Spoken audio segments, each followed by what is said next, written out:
2020년 5월 24일 주일 예배를 우리 하나님께 신앙 고백하심으로 드리도록 하겠습니다. 전능하사 천지를 만드신 하나님 아버지를 내가 믿사오며 그 외아들 우리 주 예수 그리스도를 믿사오니 이는 성령으로 잉태하사 동정녀 마리아에게 나시고 본디오 빌라도에게 고난을 받으사 십자가에 못 박혀 죽으시고 장사한 지 사흘 만에 죽은 자 가운데서 다시 살아나시며 하늘에 오르사 전능하신 하나님 우편에 앉아 계시다가 저리로서 산자와 죽은 자를 심판하러 오시리라. 성령을 믿사오며 거룩한 공회와 성도가 서로 교통하는 것과 죄를 사하여 주시는 것과 몸이 다시 사는 것과 영원히 사는 것을 믿사옵나이다. 아멘. 찬송가 424장, 447장 찬송하시겠습니다. 447장입니다.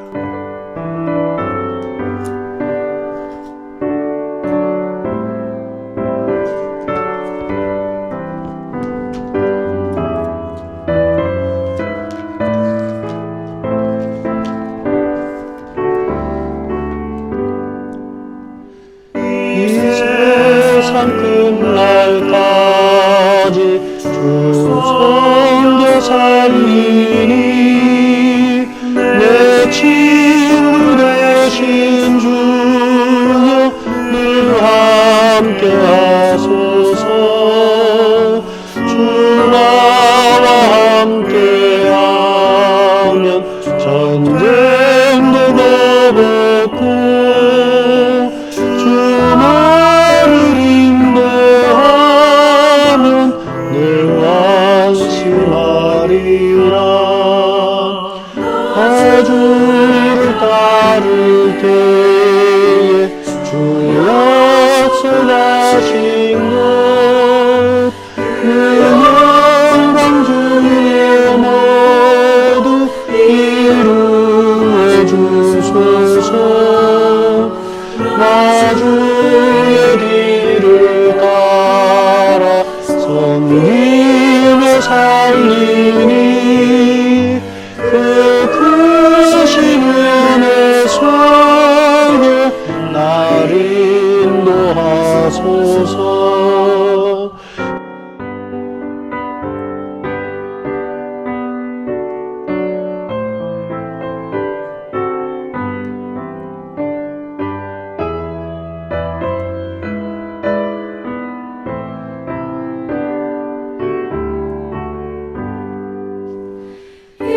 세상 온갖 시험 내 맘을 흔들고 저 악한 원수들이 안팎에 있으나 주 나를 돌보시사 내 방패 되시고 내 옆에 계신 것을 늘 알게 하소서.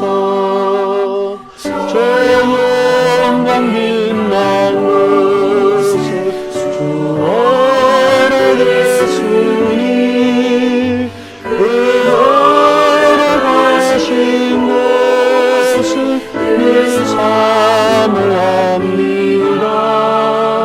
끝까지 쉬지 않고 그 따라가리니 주 넓은 사랑으로 늘 인도하소서. 아멘.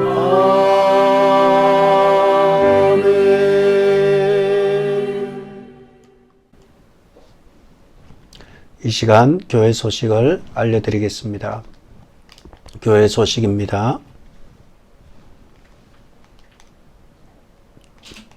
네, 교회 소식입니다. 우리가 있는 대로 매일마다 말씀을 하루 3장, 주일 5장 이렇게 해서 1년에 1독 하시기를 바라시고요. 그리고 우리가 아직 새벽 예배 계속 진행이 되고 있습니다. 새벽 예배는 베드로후서가 끝나고 나면 하박국서를 할 생각입니다. 새벽 예배 문의는 이영미 전도사님에게 문의해 주시기 바랍니다. 계속적으로 우리가 미국의 안전한 재개와 그리고 성도들의 세밀한 인도하심을 위해서 개인과 또 비즈니스 하시는 성도들의 세밀한 인도하심을 위해서 기도를 부탁드립니다. 특별히 트럼프가 지난 금요일에 무조건 교회 예배당을 드려도 된다 이렇게 말을 했습니다. 하지만 이 모든 것이 안전하게 재개가 되고 또 아무 어려움 없이 재개가 될 수 있도록 우리 하나님의 인도하심을 위해서 계속적으로 기도해 주시기 바랍니다. 조셉 김파 장로님 아드님 NIU 졸업했습니다. 아직 고등학교는 졸업하지 않아서 고등학생 졸업자 명단은 넣지 않았습니다. 특송 및 암송 신청을 받습니다. 특송을 통해서 암송을 통해서 하나님께 영광을 돌리고 성도들과 교제를 나누고 싶은 분은 참여해 주시기 바랍니다. 오늘은 이미선 집사님께서 성경 일독하시고 또 성경을 요한복음 14장에서 16장까지 시편 23편을 암송하셔서 오늘 잠시 암송하는 시간을 가지려고 합니다. 성경 일독에 대해서 다시 한번 강고 말씀을 드리면 2018년 이후부터 성경을 읽기 시작해서 2020년 올해 안에 읽은 분들을 다 말씀합니다. 2020년 1월 1일부터 읽으신 분이 아니라 2018년 이후 읽으신 모든 분들 이 말씀해 주시면 감사하겠습니다. 성경 일독에 대해서 축하하고 함께 기쁨을 나누고 싶습니다. 그리고 2018년 이전에 읽으셨던 분은 3년 동안 못 읽으면 읽기가 힘듭니다. 그러니까 2018년부터 읽으신 분들 이렇게 말씀해 주시면 감사하겠습니다. 헌금에 대해서 또 주일 예배 사항에 대해서는 강고 참고하시고요. 축하할 일인 것 같아요. 이 제니 양 이미선 집사님 집에 자녀가 됩니다. 군 제대를 하고 집에 와 있습니다. 이 시간 이미선 집사님 성경 암송을 하도록 하겠습니다. 이미선 집사님 성경 암송을 하도록 하겠습니다.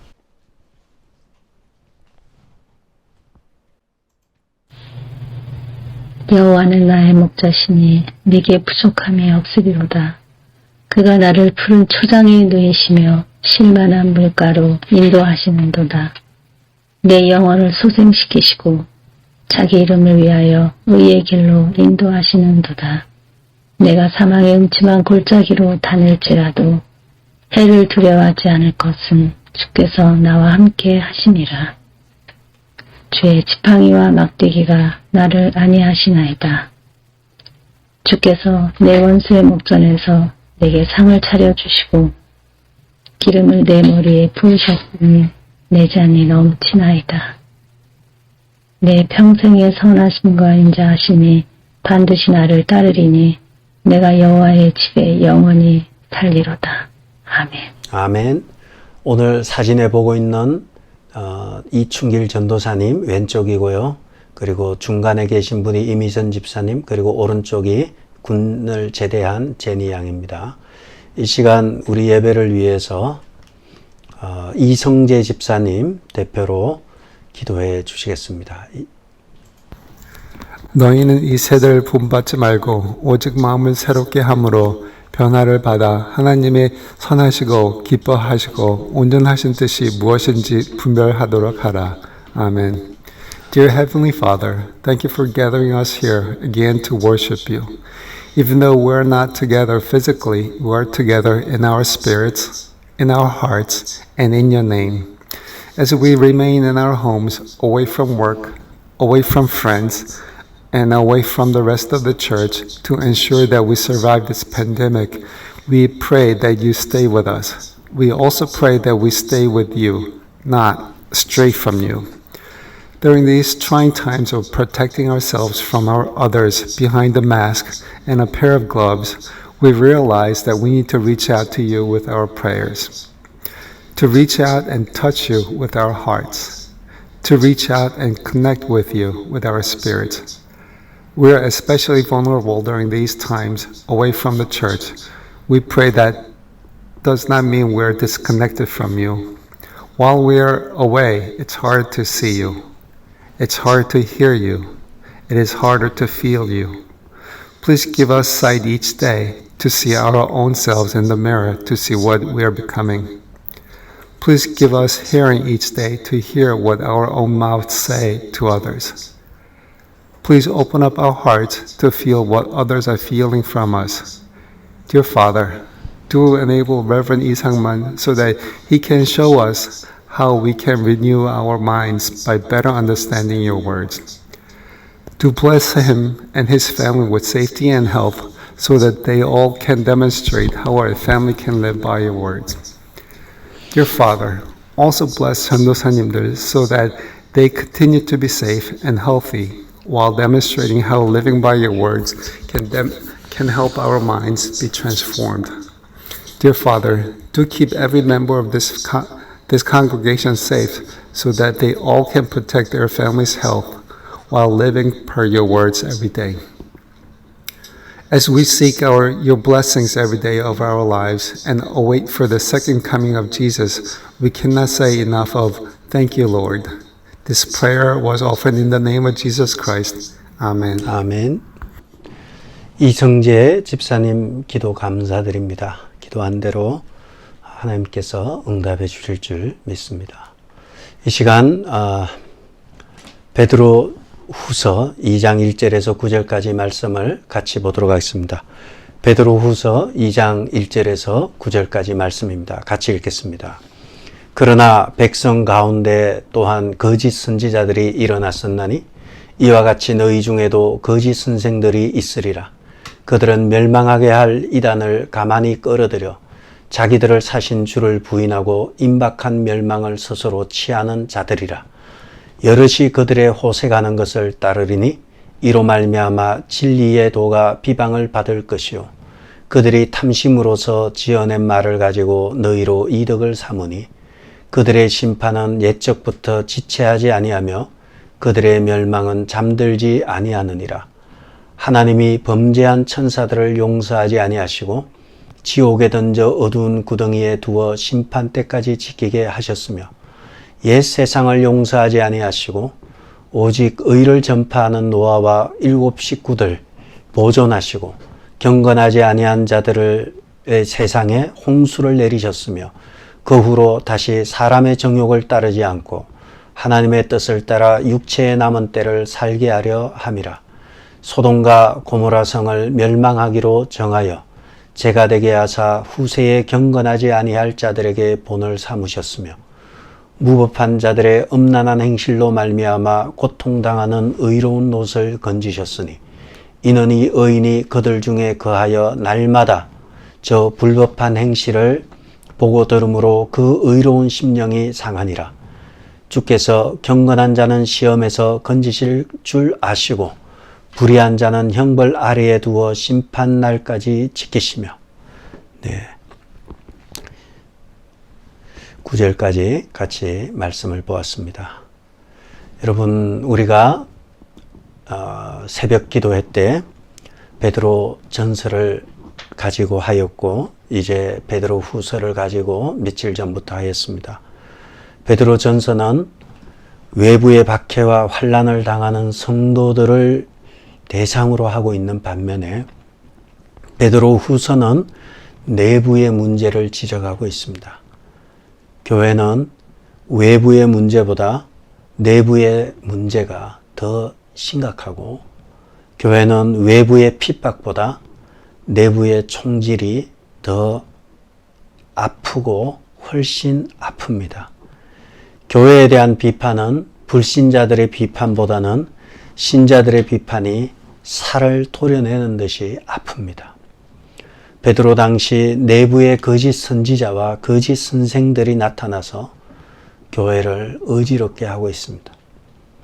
베드로는 이들을 거짓 선생이라 또는 거짓 선지자들이라고 말하고 있지만 현대적인 시각에서 본다면 거짓 선지자나 거짓 교사들은 자기들이 거짓인 줄 미처 모르고 건강한 교회와 건강한 비판과 건강한 성장을 부르짖는다고 말할 것입니다. 그러나 그 안에 품고 있는 신앙의 생각이 건강하지 못한 사람은 건강한 결실을 맺을 수 없습니다. 가지는 열매는 그 나무로 판단받기 때문입니다. 주님이 나무이시고 우리는 가지입니다. 좋은 나무는 좋은 열매를 맺습니다. 베드로는 일생에 가장 비참하면서도 가장 비참한 상황이 있었습니다. 그것이 바로 갈릴리 호숫가에서 주님과 만난 사건이었습니다. 베드로는 예수님을 부인하고 예수님을 저주하고 그리고 물고기를 잡으러 떠났습니다. 주님은 베드로에게 찾아오시고 그에게 3번이나 요한의 아들 시몬아 내가 나를 사랑하느냐 물으셨고 그에 대해서 내가 주님을 사랑합니다 말했을 때에 주님은 베드로에게 3번 똑같은 말씀을 부탁하셨습니다. 내 양을 먹이라. 내 양을 돌보라. 양떼에 대해서 주님이 위탁하셨습니다. 베드로의 삶 속에서 가장 어떻게 보면 치욕적이었고 베드로의 삶 속에서 가장 부끄러웠던 순간이었지만 그 부끄러웠던 순간에 주님의 말씀으로 치유받고 비전을 회복하여서 주님의 양떼를 먹이기를 30년 이상 먹였습니다. 이제 양떼를 돌보는 가운데 베드로는 이 세상에서 떠날 시간이 다가오고 있었습니다. 그것이 베드로후서 1장 14, 15절에 나와 있습니다. 육신의 장막이 다 끝이 나고 이제 베드로는 떠날 때가 되었고 떠나는 마당에 베드로에게는 못내 아쉬운 것이 하나님이 내게 위탁하신 하나님의 양떼에 대해서 너무 걱정스러웠습니다. 왜냐하면 하나님의 양떼에 가짜들이 달려들었기 때문입니다. 가짜들이 교회 안으로 들어와서 하나님께서 내게 위임하고 맡겨주신 그 하나님의 양떼에 회방을 하고 거짓 사설을 퍼뜨리는 것이 문제였습니다. 이를 경계하기 위해서 베드로는 베드로 후서를 기록하였던 것입니다. 베드로의 평생의 사명이 주님이 맡기신 양떼를 돌보는 것이었습니다. 바울은 또한 어떻습니까? 바울은 에베소 장로들과 마지막으로 만나서 이제 바울도 역시 로마로 가기 전에 에베소 장로들을 먼저 만나는 자리에서 장로들에게 이와 같은 말을 합니다. 사도행전 20장 28절에서 30절이죠. 사도 바울이 장로들에게 하는 얘기입니다. 여러분은 자기를 위하여 또는 온 양떼를 위하여 상가라. 성령이 그들 가운데 여러분을 감독자로 삼고 하나님이 자기 피로 사신 교회를 보살피게 하셨느니라. 내가 떠난 후에 사나운 이리가 여러분에게 들어와서 그 양떼를 아끼지 아니하며 또한 여러분 중에서 제자들을 끌어들여 자기를 따르게 하려고 으그러진 말을 하는 사람들이 일어날 줄을 내가 아노라. 바울은 지금 장로들에게 하는 이야기가 무엇입니까? 교회를 보살피도록 장로들을 세웠고 그리고 그 교회의 양떼가 되죠. 양떼에 사나운 이리가 와서 양떼를 아끼지 아니할 뿐만 아니라 30절 빨간 줄에 어그러진 말을 하는 사람들. 어그러진 말은 말을 꼬는 사람들이에요. 말을 했던 원래의 말이 아니라 말을 교묘하게 비터는 사람들이 나타난다는 것입니다. 사나운 이리가 나타나서 양떼를 아끼지 아니하고 양떼의 마음을 휘집어 놓고 양떼의 마음을 아프게 하고 또 나아가서 어그러진 말을 하는 사람들이 나타날 것이라는 겁니다. 따라서 오늘 우리가 보는 말씀의 내용이 무엇입니까? 예수님께서 베드로에게 내 양을 먹이라, 내 양을 치라, 내 양을 돌보라고 말씀하셨고 그 양을 베드로나 바울이 열심히 그 양을 돌봤습니다. 그러나 베드로에게는 거짓 선지자들이 나타나고요. 그리고 바울에게도 사나운 이리 같은 그러한 거짓 교사들이 나타날 것을, 또 장로들 중에 그러한 사람이 나타날 것을 말하고 있는 것입니다. 주님의 관심과 베드로의 관심과 바울의 관심은 오직 하나였습니다. 하나님의 양떼였습니다. 교회였습니다. 따라서 교회는 그들의 평생을 걸고서 다듬어간 교회였고 목숨을 바쳐서 세운 것이 교회였고 마지막 죽기 전에 부탁한 것도 교회였고 마지막 죽기 전에 염려스러웠던 것도 교회였어요. 하나님의 교회를 교회되게 하는 것이 저와 여러분, 우리 모두의 사명입니다. 주님의 꿈은 교회였고요. 주님이 귀하게 여기시는 것도 교회였습니다. 마찬가지로 우리의 꿈과 우리가 귀하게 여기는 것도 교회여야 합니다. 그런데 문제가 있습니다. 거짓이 판치는 것이 또한 교회의 현실입니다. 주님 시대로부터 거짓은 늘 있어 왔습니다. 우리는 거짓으로부터 교회를 지키고 진리를 지키는 것이 중요합니다.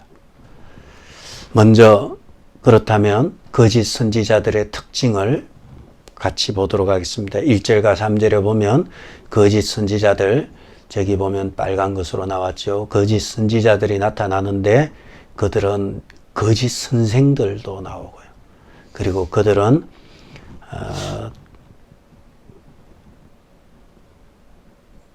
그들은 1절에 보면 백성 가운데 또한 거짓 선지자들이 일어났다 해서 백성 가운데 나타나는 것입니다. 여기서 거짓 선지자, 거짓 선생들이 거하는 곳이 어딘가 하면 백성 가운데 거한다는 것입니다. 여기서 백성은 하나님의 백성 또는 이스라엘 백성이 되죠. 구약에서는. 그러나 하나님의 백성, 이스라엘 백성 가운데 거짓 선지자들 또는 거짓 선생들이 나타난다는 것입니다. 구약에서 거짓 선지자들이 들불처럼 일어났고요. 또 대선지, 소선지자 시대에도 많은 거짓 선지자들이 일어났어요. 성경을 통해서 보면 참보다는 거짓이 훨씬 더 많이 판을 치고 모질게 하고 아주 그렇게 참 선지자들을 괴롭힌 것을 우리는 봅니다. 물론 우리가 예수님 당시에도 예수님이 왔을 때 가장 회방하고 대적한 사람들이 성경을 연구하는 서기관들과 또 바리새인들이 예수님을 대적했죠. 거짓 교사들이 가장 활개치기 좋은 것은 교회입니다. 그래서 교회를 지키는 것이 주님의 명령으로 여기고 교회를 교회되게 하는 것이 중요합니다. 가짜가 판치기 가장 좋은 숙주가 있다면 진짜 옆에 있는 것입니다. 가짜는 진짜 옆에 있으면서 마치 진짜인 것처럼 흉내를 내는 것입니다. 마찬가지로 거짓 선지자들이 가장 정착하기 좋은 곳이 교회입니다. 그래서 우리는 교회를 교회되게 하는 일에 신경 써야 되고요. 그가 직분이 목사이든지 장로이든지 권사이든지 평상시에 잘하다가 한순간 살짝 딴 얘기를 할 수도 있어요. 물론 그것이 진짜 거짓 선지자여서 또 거짓 선생들이어서 그렇다기보다 판단력이 흐려져서 그럴 때도 있어요. 우리는 어떤 경우에라도 하나님의 말씀의 진리가 가장 우선순위에 두고 우리가 가끔 실수할 때가 있을 때는 우리가 조언을 하고 같이 기도해 줌으로써 함께 세워져 나가는 교회로 만들어야 할 것입니다. 그러나 성경 역사상 구약 시대 이후 지금까지 가짜는 언제나 진짜 옆에 포진하고 있습니다. 그리고 거짓 선지자들의 특징은 백성들 가운데 있고 두 번째는 무엇이죠? 그들은 멸망하게 할 이단을 가만히 끌어들였다 나옵니다. 가만히 끌어들인다는 것은 소리 없이 자기 편을 만드는 것입니다. 교회에서 자기 편을 만드는 것입니다. 파당을 짓는 것입니다. 교회에 파당을 만들면 안 됩니다. 교회 머리 대신 그리스도 안에서 우리 모두는 한 지체이고 주의 보혈로 한 몸이 된 존재들입니다. 그럼에도 불구하고 교회에 자기의 사람을 만들고 또 구역에 또는 새로운 새신자가 오면 자기 집으로 초대하고 교회의 질서를 깨고 자기의 사람으로 만드는 것 옳지 않습니다. 교회에 파당을 만드는 것은 위험한 것입니다. 따라서 우리가 주님의 몸된 교회의 질서를 통해서 성도로서 반듯하게 세워나가는 것 중요합니다. 이단의 특징은 또한 2장 2절에 보면 호색하는 것이 나옵니다. 호색은 평범한 타락이 아니라 이것은 성적인 타락으로서 종교와 깊이 관련이 됩니다. 그래서 이단 성전에 가면 구약에서는 성전에 창기들이 있었고 이 성전에서 제물을 가지고 제사를 드리러 오는 신도들과 창기들과 성관계를 맺으면서 창기는 그들의 대상인 신과 그리고 신자 사이에 중매 역할을 하는 마치 중매하는 역할을 하는 그런 창기들이 있었습니다. 성전 주위에 머물면서 음란과 무질서와 이성을 이탈한 해괴한 짓을 하는 것입니다.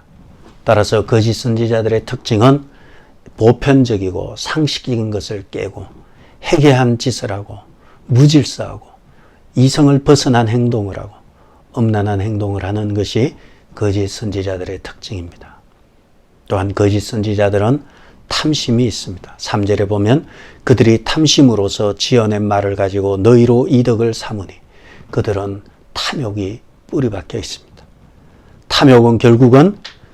탐욕의 결국 속내는 이득과 관련이 됩니다. 신자들을 이용해서 자신의 배를 불리는 것입니다. 하나님은 이러한 자들을 심판하신다고 말씀하고 있습니다. 탐심에 관해서 우리가 보면 베드로전서 5장 2절에 보면 너희 중에 하나님의 양무리를 치되 억지로 하지 말고 하나님의 뜻을 자원함으로 하며 더러운 이득을 위하여 하지 말고 거기에 보면 하나님의 양무리를 치는 사람은 더러운 이득을 위해서 하지 마라. 이익을 위해서 하지 말 것을 말하고 있으며 미가서 3장 5절에 보면 내 백성을 유혹하는 선지자들은 이에 물 것이 있으면 평강을 외치나 그 입에 무엇을 채워주지 아니하는 자에게는 전쟁을 준비하는도다. 이에는 이빨을 말하죠. 내 백성을 유혹하는 선지자들은 입에 먹을 것이 있으면 평강을 외치지만 만약에 먹을 것이 없고 더 이상 나올 것이 없으면 전쟁을 준비한다. 거짓 선지자의 특징입니다. 따라서 거짓 선지자는 성적으로 방종하며 그리고 자기 사람을 만들고 그리고 그들의 거처는 교회입니다. 그리고 그들은 가만히 들어와서 자기 사람을 만들며 호색하고 탐심으로 자기의 유익을 구하는 자들입니다. 이것은 다 하나로 뭉쳐 있습니다. 하나님이 없는 사람의 특징입니다. 하나님이 없는 선지자, 하나님이 없는 선생, 하나님이 없는 성도의 특징은 세상의 것으로 가득 차고 세상의 유익으로 가득 찹니다. 여러분의 심령에 하나님과 우리 구주 예수 그리스도를 알므로 은혜와 평강이 넘치기를 축복합니다. 베드로 후서 1장 2절에처럼 하나님과 우리 주 예수 그리스도를 알아가면 알아갈수록 은혜와 평강이 넘칩니다. 그러나 하나님과 우리 주 예수 그리스도를 모르면 모를수록 그 입에는 세상의 유익에 세상의 것에만 관심을 가집니다. 또한 두 번째 우리가 본문에서 봐야 될 것은 5절에서 9절의 말씀입니다. 5절에서 9절의 말씀을 보면 옛 세상을 용서하지 아니하시고 오직 의를 전파하는 노아와 7 식구를 보존하시고 경건하지 아니한 자들의 세상에 홍수를 내리셨으며, 여기서 5절을 잘 보시면 노아와 7 식구는 보존하시고요, 사람의 정욕을 경건하지 아니한 자들은 홍수를 내리셨다 나옵니다. 대조가 나옵니다. 노아의 가족은 보호하시고 경건하지 아니한 자들은 홍수를 내리셨어요. 이것이 첫 번째 나오는 것입니다. 두 번째는 6절과 7절에 보면 소돔과 고모라 성을 멸하기로 정하여 죄가 되게 하사 후세에 경건하지 아니한 자들에게 본을 삼으셨고 무법한 자들의 음란한 행실로 말미암아 고통당하는 의로운 롯을 건지셨다. 그래서 6절과 8절에서는 소돔과 고모라는 멸망케 하시고 그리고 그 속에서 고통받아 하고 있는 롯은 건지셨다 나옵니다. 그리고 9절에 가면 경건한 자는 건지시고 불의한 자는 형벌 아래 두셨다 나옵니다. 따라서 5, 6, 7, 8, 9의 특징은 하나님께서 보호하시고 건지시고 하나님께서 멸망하시고 홍수로 심판하시고 또 형벌 아래 두셨다 해서 노아의 이야기와 또 롯의 이야기를 인용하면서 대조하고 있습니다.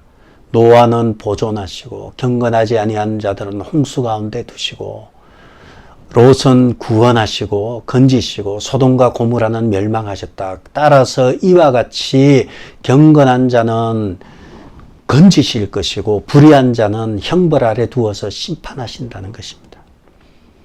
5절에서 9절까지 이와 같이 키워드는 건지다는 것입니다. 악의 구렁텅이에서 그의 백성을 건지신다는 말씀을 3번 하셨고 또한 형벌 가운데 버려둔다는 얘기를 또한 3번 하셨습니다. 따라서 구원과 심판의 메시지를 3번에 걸쳐서 하시면서 우리에게 하나님께서 반드시 경건한 자들은 건지실 것이고 불의한 자들은 심판 가운데 두신다는 것입니다. 그런데 우리가 여기서 롯에 대해서 잠시 자세히 보기는 어렵습니다. 시간 관계상 잠시 보려고 합니다. 사실 롯이 의로운가 이 문제가 발생합니다. 앞에 노아는 의로운 노아라고 하면 이해가 되지만 롯이 진짜 의로운가? 롯의 딸을 보면 의로워 보이지는 않아요. 그렇지만 한편으로 너무 마음이 아픈 부분이 있습니다. 여러분, 롯은 하나님을 그렇게 강하게 믿고 신뢰하지 않았습니다. 그리고 롯은 자기 재산을 두고 가면서도 끊임없이 갈등하면서 그리고 멀리 도망가지 못하고 소활성으로 가면 가장 가까운 소활성으로 가고 싶다고 얘기하며 또 도망가서도 자기의 2 딸과의 관계에서 모압과 암몬이라는 아들을 출산할 정도로 이거 좀 헷갈리는 사람입니다. 그런데 그냥 내버려 뒀더라면 어쩌면 롯에 대해서 많은 분분한 이야기가 있었을 것입니다. 그런데 오늘 베드로는 롯의 이야기를 들면서 의로운 롯을 건지셨다 하면서 롯이 의롭다는 것을 베드로는 말하고 있는 것입니다. 그렇다면 왜 롯이 의로운가 우리 잠시 보려고 합니다. 여러분, 먼저 소돔과 고모라의 상황을 보시겠습니다. 6절에 보시면 소돔과 고모라의 성을 멸하기로 정하고 죄가 되게 하셨는데 7절에 보시면 무법한 자들의 음란한 행실로 말미암아 고통당하는 의로운 롯을 건지셨으니 이는 이 의인이 그들 중에 거하여 날마다 저 불법한 행실을 보고 들음으로 의로운 심령이 상하니라. 2절에 보면 소돔과 고모라와 롯이 대조되고 있음을 알 수 있습니다. 소돔은 어떻습니까? 7절에 보면 무법한 자들의 음란한 행실이 나옵니다. 그리고 8절에 불법한 행실이 나옵니다. 소돔과 고모라는 또한 동성애가 판치던 곳이었습니다. 소돔과 고모라는 그러므로 탈법과 무법과 음란한 행실, 불법한 행실이 판치는 제약의 도성이었습니다. 그 사람들이 그러한 제약 가운데 있었습니다. 그러면서도 자기들은 죄인인지 모르고 살아가는 그러한 곳에 소돔에 거하고 있었습니다. 반면에 롯의 상태는 어떻습니까? 7절에 보면 무법한 자들과 음란한 행실은 소돔이고요. 롯은 어떻습니까? 고통당하는 롯이라고 나옵니다. 거기에서 심하게 고통을 당했다는 것입니다. 여기서 고통을 당했다는 것은 그들의 불법하고 음란한 행실로 인해서 그의 영혼이 심히 아파하고 고통당했다는 것입니다. 8절에 보면 이 의인이 롯이 그들 중에 거하며 날마다 불법한 행실을 보고 들음으로 심령이 상했다 나옵니다. 여기에서 롯은 어떻습니까? 그들 중에 거하였다 나옵니다. 그들 중이 어디입니까? 소돔과 고모라에 거하는 거죠. 그 사람들 중에 거하는 것입니다. 그리고 어떻게 거합니까? 날마다를 무엇이라고 합니까? Day after day. 매일마다, 날마다 거기 거하고 있는 거죠. 그러면서 뭘 보고 들었나요? 불법한 행실을 보고 듣는 거예요. 눈을 빼버릴 수도 없고, 길을 그냥 이렇게 고막을 없앨 수도 없고요. 두 눈을 가지고, 두 귀를 가지고 있으면 맨날 보는 게 불법한 행실과 음란한 것들을 보고, 그리고 그것도 하루 이틀이 아니고요. 매일마다, 날마다 보고 들었다는 것입니다. 따라서 소돔과 고모라에서 무법하고 음란한 행실로 의로운 롯이 고통을 당했다는 것만으로 그가 의롭다는 것입니다. 그리고 그곳에서 날마다 거하면서 그것들을 매일마다 보고 들으면서 그의 심령이 심하게 데미지를 입어버린 것입니다. 그래서 이 롯이 의롭다고 베드로는 말하는 것입니다. 만약에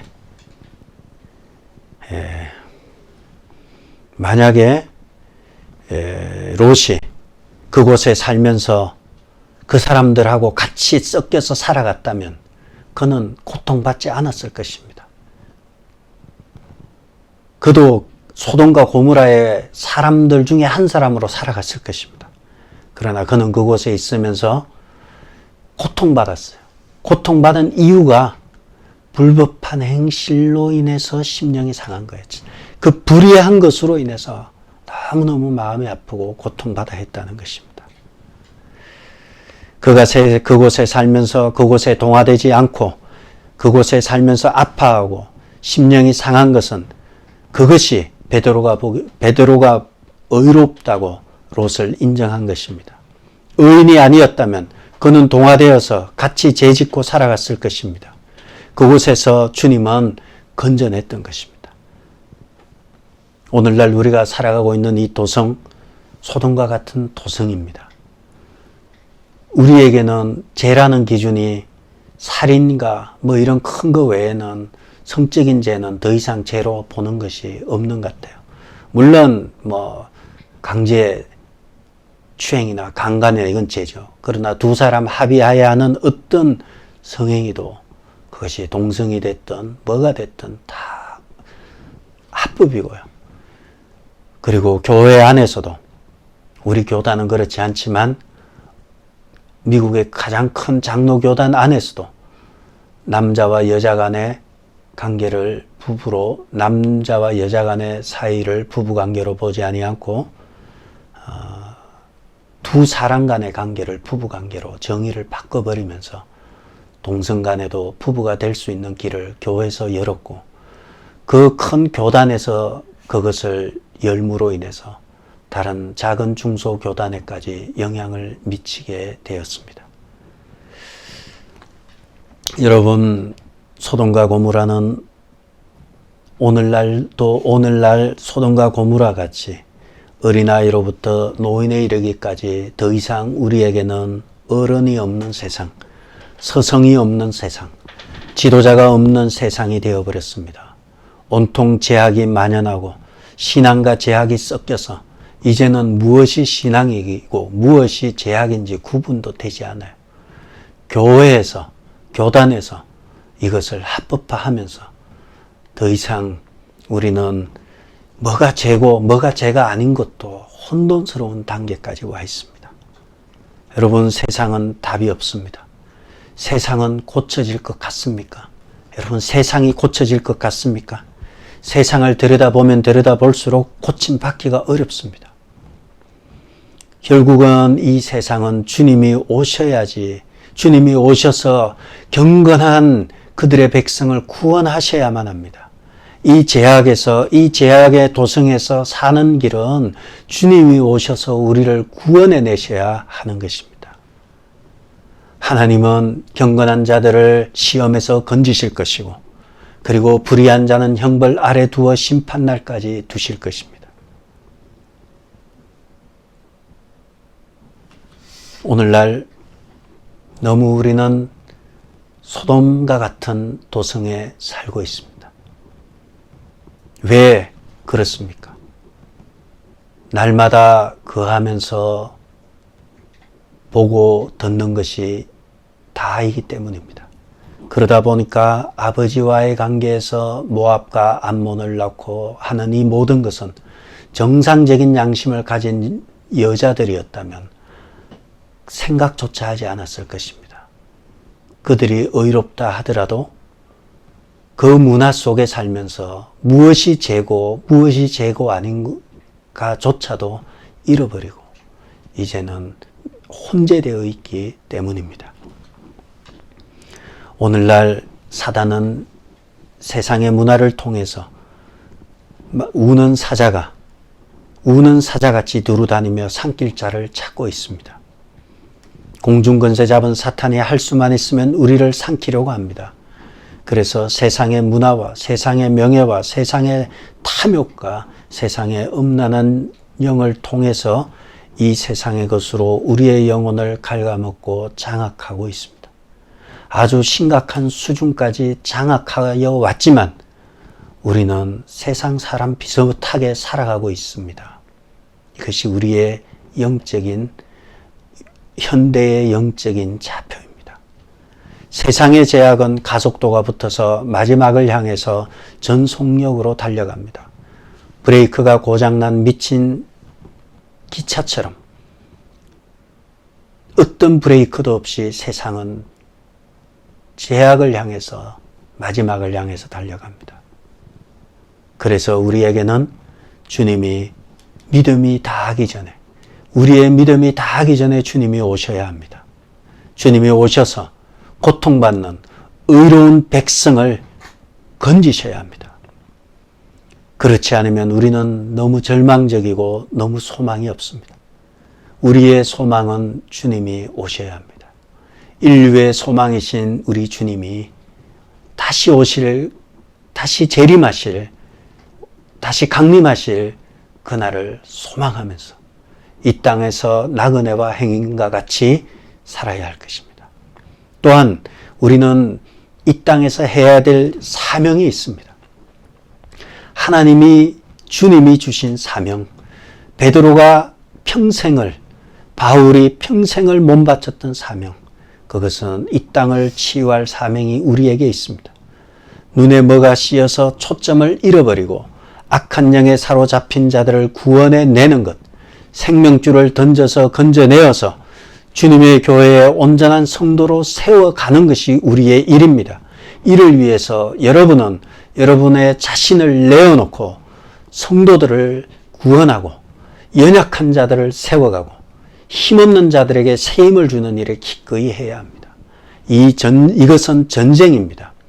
내가 사느냐, 내가 죽느냐, 내가 살리느냐, 내가 그냥 사단의 밥으로 저 사람을 던져주느냐, 전쟁입니다. 우리에게 주어진 사명은 나를 살리고 이웃을 살리는 일에 집중해야 합니다. 여러분, 사랑해야 합니다. 형제 우애에 사랑을 더하라는 베드로의 말과 같이 여러분 한 영혼 한 영혼을 소중히 여기고요. 상처 주는 일 하지 마시고요. 그를 그리스도의 백성으로 설 때까지 온 힘을 다해서 뱃속에 아이를 품고 10개월 동안 조심조심하는 그러한 임산부처럼 연약한 영혼을 끌어안고요. 세워나가는 것이 저와 여러분에게 교회에 주어진 사명입니다. 우리는 이 병든 세상, 죽어가는 세상을 치유할 백신이 다행히 있습니다. 지금 코로나 바이러스 백신이 연말에 나온다고 합니다. 그래서 사람들은 이 연말에 나올 코로나 바이러스에 대한 백신이 나오면 교회를 나오겠다, 이런 사람도 아마 분명히 있을 것입니다. 여러분, 코로나 바이러스는 육신의 죽음으로 끝납니다. 그러나 이 사단의 바이러스는 육신을 피폐하게 하고 마침내 영혼까지 지옥으로 끌고 가는 아주 치명적이고 아주 무섭고 고약한 바이러스가 이 사단의 바이러스이고 세상의 바이러스입니다. 우리는 지금 이 백신을 가지고 있습니다.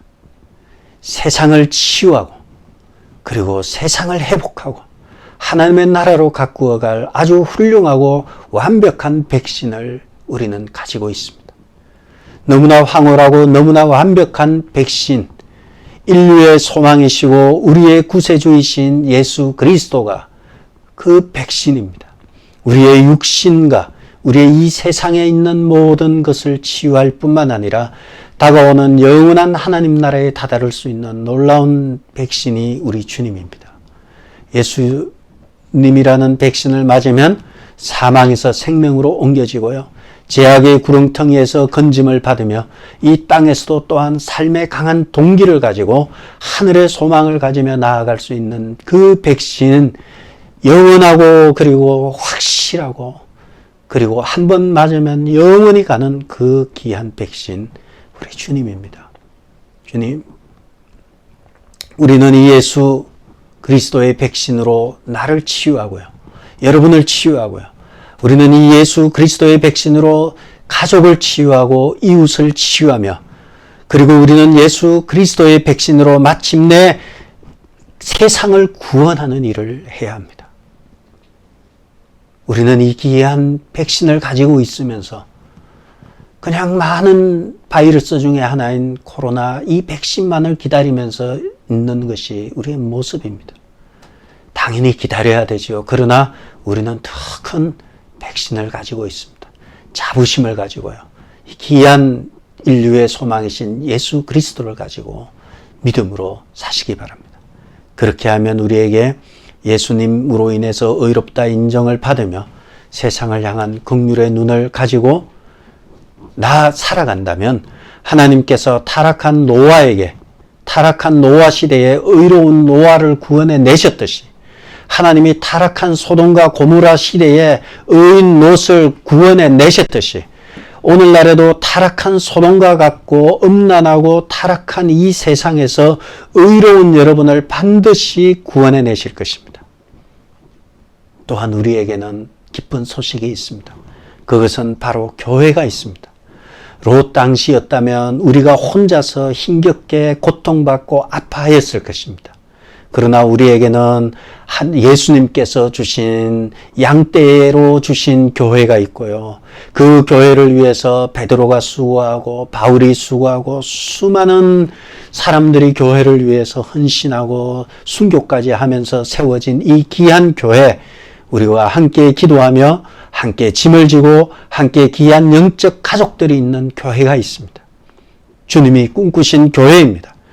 베드로에게 명령하시고 베드로가 평생 돌보았던 교회이고 주님이 바울에게 명령하셔서 바울이 평생 선교사로 교회를 세우면서 죽음을 무릅쓰고 전도하며 세웠던 이 귀한 교회, 주님과 주님의 종들이 못 바쳤던 교회를 생명의 원천처럼 귀하게 여기면서 늘 모든 일에 승리하시는 여러분 되시기를 축복합니다. 교회 생활에서 행복하지 못하면 가장 불행한 사람입니다. 교회 생활에서 행복해야지 가정생활이 행복하고 직장생활이 행복합니다. 교회 생활에서 행복하지 못한 사람은 다른 곳에서 참된 행복을 기대하기 어렵습니다. 여러분, 교회 생활에 행복하는 일에 집중하시기 바랍니다. 교회 생활에 행복하지 않으면 가장 불행한 사람입니다. 신앙생활 하면서 하나님께 헌신하지 못한다면 아무것도 아닙니다. 바쁜 생활을 하는 가운데 삶의 모든 목적을 하나님의 영광을 위해서 사시고 주님의 교회를 사랑하고 주님의 나라를 위해서 헌신하고 우리가 할 수 있는 최선의 것을 하나님께 드려야 합니다. 주님의 살아계심을 여러분의 모습을 통해서 또 우리의 교회를 통해서 언덕 위의 교회처럼 세상에 우리와 우리의 교회를 보여주고 세상 사람들에게 본이 됨으로 인해서 세상 사람들이 여러분을 보고 교회를 보고 하나님께 영광을 돌리는 이러한 놀라운 일이 여러분에게 있기를 예수님의 이름으로 축복합니다. 기도하겠습니다.